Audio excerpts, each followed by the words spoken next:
Hi guys, today is sunny day. Ayan, hinahanap ko lang yung sun.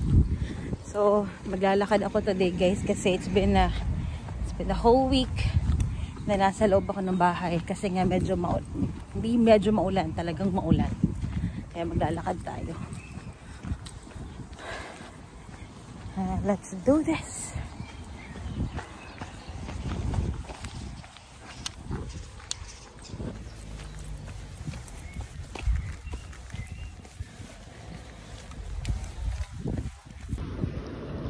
Hi guys, so andito tayo ngayon sa Lidl. Ito yung supermarket dito na medyo masasabi naming mura yung mga bilihin dito. Pero hindi po ako dito madalas pumupunta kasi hindi ako yung nag-grocery. So anyways, ayan, puntahan lang natin yan guys kasi naglakad-lakad ako today. And naisip ko bago ako pumunta dun sa destination ko talaga, dito ako bibili ng mga inumin and of course yung ating snacks. Para naman meron tayong konting kainin for today's video.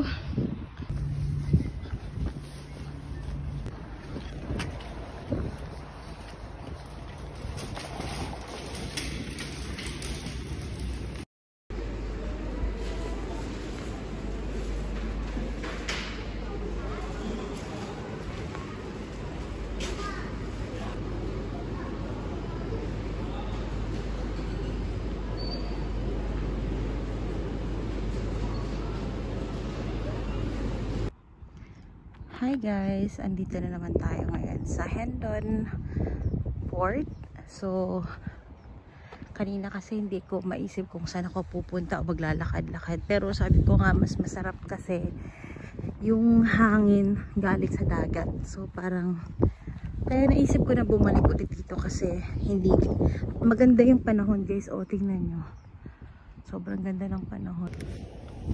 Hi guys, andito ulit tayo sa Hendon Port kasi mag-relax lang din tayo. Ang ganda ng panahon, sobrang ganda ng panahon guys, kaya nag-decide ako na dito na lang muna maglakad-lakad and peaceful. Hindi naman delikado, marami namang pumupunta dito, may mga nakapark doon, kaya dito tayo maglalakad. Ganda oh, ganda ng dagat no.